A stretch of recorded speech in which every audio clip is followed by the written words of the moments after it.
The reality is we have all been working tirelessly to follow protocols, but unfortunately, it just takes one missed surface that can lead to infection. We have to think about light switches. We have to think about the handles on the doors. The truth is, you cannot clean your way out of COVID-19 or flu or asthma, all those airborne illnesses. So Meteor Education started a review and found that the current strategies were not really successful. Think about it. We now have masks in the classroom. However, they're often cumbersome and can even hold bacteria and other contaminants in them. Plastic shields, which I see in a lot of classrooms, have to be regularly cleaned and disinfected in order to be effective. Even hand sanitizing and washing can only work for a short period of time because even once you wash your hands, a person can easily touch an infected surface. And some schools are using UV lights. They only keep the room clean for a short amount of time, unfortunately, because the air can easily become contaminated through the filter system in AC ducts. So they all rely on human compliance. So what can we do about that? So our case is that it has to be continuous. It has to continually provide protection as soon as pathogens are introduced into the environment. It has to be active. It has to kill the pathogen on contact with it, whether it's in the air or on a surface around the user. It obviously has to be safe. It has to be able to be used indoors, and it has to be able to be used when people are present. It can't just be something they can use when the room is empty. And it has to be easy to use so that the people can use the space in a more normalized and natural method, how it was designed to be used. We've all heard, probably since we were little, go outside and play. It's healthier.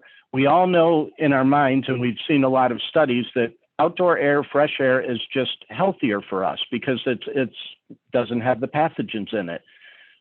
What our system does is it provides the hydrogen peroxides, which are known as Mother Nature's cleaning agent, right? When you go outside, that hydrogen peroxide is in the air. It's responsible for why the air smells so good after a thunderstorm. And when you combine the ions from lightning, water, and the sun, it increases those natural levels of hydrogen peroxide. And what it really does is clean the air or sanitize the air. And typically outdoors, these levels are between 0.01 and 0.03 parts per million. That's outside.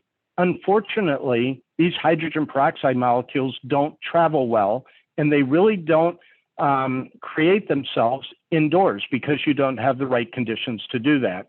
So what we've done is we found a product that actually replicates the photocatalytic oxidation process, and you can do that indoors. And basically what it does is it takes the UV light and a titanium dioxide plate, and it converts some of the normal air molecules in your room into hydrogen peroxide molecules.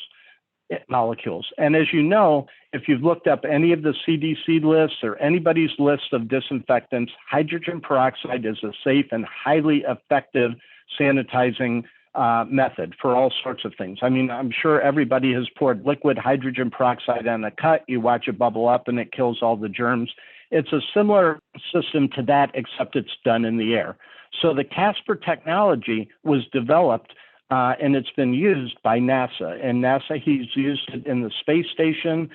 They use it on their rockets to keep the air clean and sanitized for all of their astronauts. So it's a very, very well vetted out process, and it works really well.